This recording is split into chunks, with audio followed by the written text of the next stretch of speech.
Bonjour tout le monde. Ça fait super longtemps que je n'ai pas fait de vidéo ici et que j'ai rien partagé.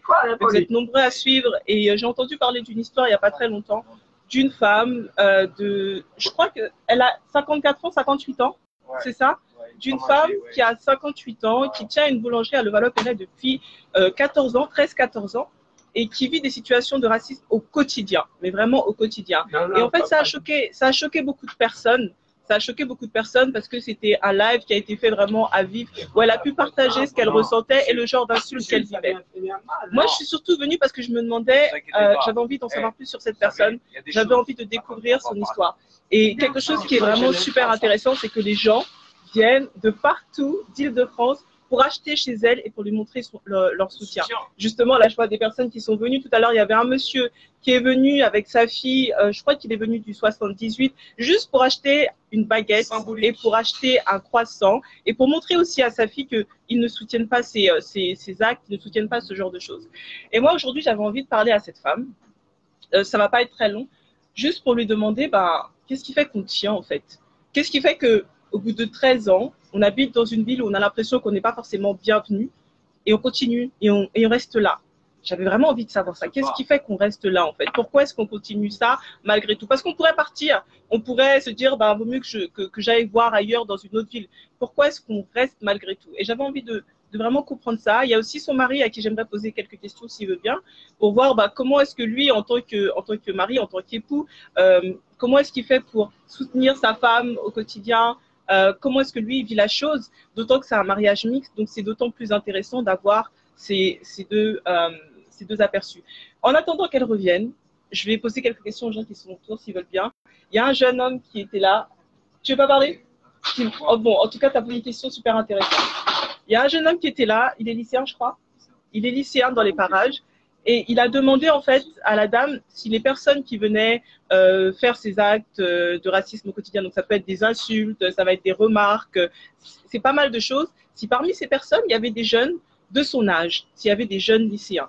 Et j'ai trouvé que c'était vraiment intéressant de poser cette question parce qu'on a envie de savoir si, est-ce que c'est une question juste d'éducation? Est-ce que les générations actuelles, elles sont conscientes? Est-ce qu'elles participent à ce genre d'action? Et malheureusement, je crois qu'elle a répondu qu'il y avait un peu de toutes les générations. Toutes les générations. Madame, arrêtez. En ce qui me concerne, et pour vous donner, alors pour le mari qui est derrière moi, c'est un peu compliqué que je partage cette vidéo, parce qu'il ne veut pas que sa femme ait des problèmes, ce que je comprends. Il ne veut pas que sa femme ait des problèmes. Il veut pas, ils sont déjà sujets à pas mal de pression, j'imagine. Et on ne va pas faire d'affirmation qu'on ignore, ce qui est compréhensible. Mais je pense, et pour ceux qui me suivent et qui connaissent un petit peu mon vécu, que quand on est face à des situations d'injustice, on doit parler, on doit réagir, on ne doit pas juste rester comme ça. Il vient plus personne. Vous n'avez rien à dire. Il vient plus personne. Non, parce qu'ici, c'est comme ça. Les gens sont orgueilleux.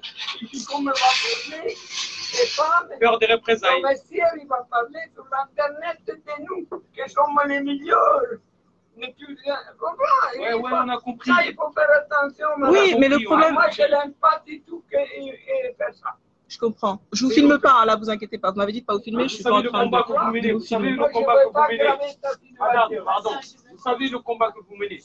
Il y a plein de gens qui se sont concernés dans votre combat. Vous n'êtes pas toute seule, madame. À partir du moment que vous avez dévoilé le combat, obligé, il y a des gens qui sont obligés, qui vont venir pour vous soutenir. Vous sortez de la clandestinité. Il faut plus avoir peur, madame. La démarche qui est là aujourd'hui, que nous vivons aujourd'hui, a été le seul moyen de faire connaître au grand public la difficulté que nous traversons ici, parce que mon mari n'a pas volé cet argent. Et on vous voit, ça passe sur votre visage que vous n'êtes pas bien, mais on vient vous soutenir. Maintenant, madame, il n'y a aucune crainte, il ne faut pas avoir peur ni de crainte. Nous, on n'a pas on vous soutient à 200%, vous n'avez rien. Vous ne voulez pas, madame, vous n'avez rien à cacher. Exactement. Il faut sortir de la complicité. Au bout d'un moment, c'est bon. C'est les voleurs qui doivent se cacher. Mais exactement. Pourquoi vous vous cachez? Vous n'avez pas à vous cacher, madame. Vous n'avez pas à avoir honte. Exactement. Vous n'avez pas à avoir honte. Vous n'avez pas volé. Vous n'êtes rien de tout ça. Donc, sortez de la clandestinité. Bah oui, parmi votre combat. Mais nous, on parle mal des gens d'ici. Comment? On parle mal de personnes. Vous parlez pas mal d'eux, vous évoquez des faits, en fait. C'est de la justice. c'est de l'inégalité. Si quelque chose se passe, si c'est la vérité, vous ne faites que dire la vérité. Voilà, c'est de ça qu'on parle. On s'en fout des autres, on s'en fout de reste. Mais ce qui est intéressant... Vous accusez personne, vous dites la vérité. Elle n'est pas venue de me dire, cette personne-là, c'est des lâches, les gens. Me dit de ne pas venir chez vous. Alors, là, mais vous êtes chez vous, non? Oh, m'attaquer. Et venu dissident m'attaquer. Non, je n'ai pas vu ça. Et ça, elle dit dans l'âge, tout ça. Mais il ne faut pas accuser les gens. Moi, je ne connais personne qui m'a. Mais est-ce que c'est des accusations que vous faites ou vous dites la vérité? C'est ça la différence. C'est-à-dire que dès le moment. Tout le monde est bien quand je les vois, mais je les salue. Ok, vous ne connaissez pas votre victime ou bien vous ne connaissez pas celui qui vous agresse, ça, c'est pas grave. Mais ça, c'est un fait. Mais le fait que vous vivez une situation qui n'est pas normale, ça, il faut oser le dire. Il ne faut pas avoir peur. Les gens, ils ont besoin de l'entendre. Et que les gens, oui. En France, c'est comme ça, au nord toujours. Moi, j'étais à Belfort là-bas. Mon billet est après à Belfort. J'avais l'appartement là et j'habitais là. Eh bien, c'est égal comme ici. Ils n'aiment pas l'étranger. C'est pas les étrangers. Mais madame, moi, on va sortir un peu de la question du racisme. Vous avez commencé votre activité il y a 14 ans, c'est ça? Oui, il y a 14 ans. Janvier 2006. D'accord. Vous avez une formation, je pense, de boulangerie ou quelque chose comme ça, c'est ça? Je viens du Cameroun pour notre famille. Non, non, on va. Ouais, c'est bon. Donc vous venez d'une famille, votre famille fait la boulangerie. On va venir. Vous faites de la boulangerie parce que c'est quelque chose que vous connaissez, qui est traditionnel et que vous aimez. D'accord. Vous travaillez combien d'heures par semaine? Ça, je ne peux pas vous dire le nombre d'heures parce que dans cette activité-là, quand vous êtes à votre compte, vous ne comptez pas. Et ça fait 14 ans du coup que vous ne comptez pas les heures? Oui, je ne les compte pas parce que malheureusement pour moi... Il y a beaucoup de noirs de l'Oa qui viennent pas. Attendez monsieur, attendez, on va écouter votre femme. Oui. Dès les débuts, j'ai la des autres on est déjà là d'avant. J'ai travaillé plus pour garder mon activité. Vous avez été obligé de travailler plus. Comment ça, travailler plus que les boulangeries? C'est-à-dire qu'après quelques temps, certains boulangers arrivent à souffler, mais ça n'a pas été mon cas. Mais pourquoi? Ben parce que vivant sous la pression, je pouvais... Ouais, vivant sous la pression, vous ne pouviez pas planifier de faire des pauses. Voilà. D'accord. Et vous n'avez pas eu envie de laisser tomber? Ben, écoutez, pour laisser tomber, il faut bien que vous ayez un projet d'aller ailleurs. Mais c'est un projet que je n'ai pas, bien qu'il soit en train de dire que je voudrais vendre. Non, je n'ai pas envie de vendre mon fonds. Et même si je devais vendre, ce n'est pas à eux que je vais m'adresser. Donc, s'ils le disent, c'est parce qu'ils ont organisé comment me faire sortir et ils se sont dit, nous sommes presque en train de... Mais pourquoi vous restez si vous êtes mal à l'aise? C'est ça la question qu'on peut se poser. Si ici, on vous dit que vous devez partir, pourquoi est-ce que vous restez malgré tout? Non, non, mais je dois avoir sa réponse à elle. Mais déjà, je suppose que quelle que soit la couleur, on a le droit de travailler comme tout le monde. Et je me suis toujours demandé pourquoi certaines personnes doivent me dire ce que je dois faire. Donc, je suis restée parce que je suis à quelques années de la retraite. Je ne voulais pas aller finir et avoir mes bulletins complémentaires ailleurs, comme salarié. Donc, je voulais faire ma retraite dans mon magasin. Donc, vous voulez juste exercer votre liberté, en fait. Voilà. D'accord. Merci beaucoup, Pauline. Merci. Vous vous appelez? Jennifer Nzola. Zola. Ouais, je vous partagerai la vidéo. Ça veut dire amour pour information. Jennifer Amour. Ça ne peut pas marquer, hein? Vous inquiétez pas, je vous partagerai tout ça. Il ne faut pas aller sur la Je vais finir. Non, c'est pas sur Internet, ne vous inquiétez pas. Alors, vous avez vu la fin, il y a pas mal de monde. Il n'y a pas d'endroit ici pour qu'on puisse se poser, parce que comme vous l'avez constaté, ça fait plusieurs années qu'elle exerce ce métier, qu'elle exerce cette activité. Et elle disait à un moment donné tout à l'heure qu'elle n'avait pas eu la possibilité de pouvoir faire des aménagements, de pouvoir faire grossir justement ce lieu, non pas parce qu'elle ne voulait pas, mais simplement parce qu'il y avait tellement de pression qu'elle n'avait pas la tête à ça, elle n'avait pas la possibilité de penser à ça. Mais ce qu'on peut retenir, et ce que justement j'aimerais vous inviter à réfléchir là-dessus, c'est quand elle a dit, quand je lui ai demandé pourquoi est-ce qu'elle reste finalement, vous êtes dans un endroit, personne ne veut de vous et tout le monde vous dit de partir, pourquoi est-ce qu'elle reste? Parce qu'elle ne veut pas qu'on lui impose de pouvoir partir, parce qu'elle a la liberté de pouvoir rester et qu'elle veut exercer cette liberté-là. Et c'est vraiment là-dessus que je veux vous inviter à réfléchir, et c'est aussi pour ça, parce que je sentais que c'était le truc, c'est vraiment de vous inviter à réfléchir à cette notion de liberté que vous avez au quotidien, à ne laisser personne, et j'ai bien dit personne, chercher à vous ôter votre liberté. À la prochaine et partagez. Ah, oui, vous voulez dire une chose à la caméra? Il faut les possibilités. Moi, je suis italien. Je voulais moi, je n'ai pas de commerce. Je peux faire restaurant, sandwicherie, tout. Même l'alcool, les autres n'en ont pas. Mais la question est ici, il faut 200 000. Moi, j'ai acheté ça con la banque, con mon argent. Vous avez acheté avec vos fonds propres ce lieu. Del fort et j'étais venu ici. D'accord. Et fait les travaux derrière. Avant, est venu un autre local beaucoup plus beau qu'ici. D'accord. Chambre froide, grande, des choses. Et ça coûte. Ouais. Et j'ai mis des centaines et milliers ici. Et la propriétaire m'a donné.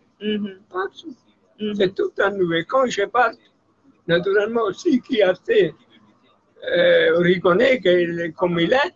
Mais sinon, la propriétaire me donne. Donc, vous voulez dire que vous avez suffisamment investi? C'est elle qui gagne et le local est différent. Et je fais déjà 15 années de sacrifice. Alors, je devais, pour le vendre, vous m'avez dit, je devais transformer les vêtements, complètement tout ça. Et faire cette service. Faire une chose vraiment bien. Vous comprenez? Oui, je comprends. Alors, et il vous projette, il faut 200 000. Et moi, j'ai fait les autres, je sais pas, 200 000 maintenant. Comme nous, la vente n'est pas trop à cause que ma femme est noire. Votre femme est noire, ouais. Et les gens vont un peu moins normal. Parce qu'ici, c'est comme ça, d'habitude. Mais où tourner, Paris? Combien de magasins sont des noirs? Donc, vous voulez dire que vous avez voulu rester pour encourager votre femme? Quand je suis arrivé à Paris, j'étais me supporté au Château Rouge. Et là, j'ai dit, mais ici, parce que j'étais à l'Afrique avant. J'ai dit, mais ici, c'est l'Afrique ou quoi? Mais quand j'ai entré dans les magasins, les patrons étaient les Chinois. Oui, effectivement. Alors, j'ai dit à moi, le cousin, et la femme, mais comment ils sont tous noirs là dans la route et qui vendent sur les choses? C'est ce que m'a dit, même les noirs. S'il y a un noir qui vend, j'ai la jalousie, personne ne va pas. Ouais, mais comme ils vendent les Chinois, tout le monde y va. D'accord, donc du coup, vous voulez dire que... Si les noirs sont jaloux, comme ici. Ici, dans cette route là-bas, il y a 50 noirs. Mais combien viennent chez moi? Un ou deux. Ils viennent pas. Ils vont chez les autres. Passent avec la baguette à la main, avec les choses à la main. Ils disent même pas bonjour. Et la même, elle est là, elle est fille et tout ça. Alors, comme moi, je peux accuser les blancs quand les noirs, même Cameroun, elle est au Cameroun. D'accord. Il est au Cameroun. Et à moi, des fois, mes drôles disent bonjour. À moi. Vous êtes d'origine italienne, non? Moi, c'est italien, c'est de Naples. D'accord, ok. Voilà. Mais du coup, qu'est-ce que vous dites à votre femme quand elle est triste et qu'elle a envie de laisser tomber? Moi, je dis à ma femme tous les jours. Ici, ça passe comme ça. Moi, j'avais un magasin en Italie, mon père avait une grande entreprise avec 50 personnes. Nous, on connaît quand on est dans le commerce comme ça. Quand j'avais au commerce à 18 ans, que m'a parlé mon père, alors je disais, avait une femme âgée, avait un bar à côté de moi. Et ça qu'elle m'a dit, Michel, il ne faut pas oublier que le client toujours reste. Alors un jour, si tous les deux n'ont pas raison, il faut fermer. D'accord. Vous comprenez? Donc du coup, le client, meilleur, moi tu parles, moi tu dis des choses qui viennent le dit merci, moi c'est comme ça. Et qui ne viennent pas, on dit merci 2 fois.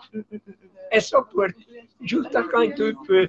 Après, quand tu vas prendre ce que tu peux prendre, résiste juste à ce que tu veux. Donc, ce que vous voulez dire, c'est que vous dites... Moi, j'ai acheté ça pour elle. Ouais, vous avez acheté ça pour elle. Comprends, moi, j'ai mes fils nell'entreprise a Suisse, entreprise in Italia, c'è appartamento a Suisse, c'è appartamento, c'è una vigna. C'è una vigna in Italie. D'accord. Et j'ai fait le bon vin. D'accord. Mais il y a mon fils qui s'intéresse à tout ça. D'accord. Donc, du coup, juste parce que on va couper ça comme ça. Mais en gros, ce que vous dites à votre femme, elle est triste, elle veut laisser tomber. Vous moi, lui dites... si je devais venir, elle dit ça, jamais je ferais ouais.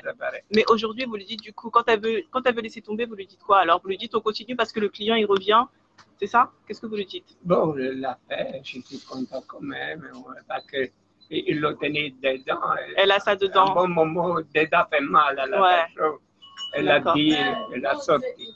D'accord. Mais je ne savais pas, moi. D'accord, ok. J'ai vu hier et j'ai vu les gens comme aujourd'hui. J'ai dit, mais qu'est-ce que ça rit? Elle est morte quelqu'un ici. D'accord, d'accord. Elle n'a jamais vu dans de... D'accord, ok. Merci beaucoup, merci beaucoup. C'est quoi votre nom, vous avez dit? Hein? Comment vous vous appelez, votre prénom? Miguel. Miguel, merci. Michel. Merci, Miguel. Merci. Voilà. Ouh.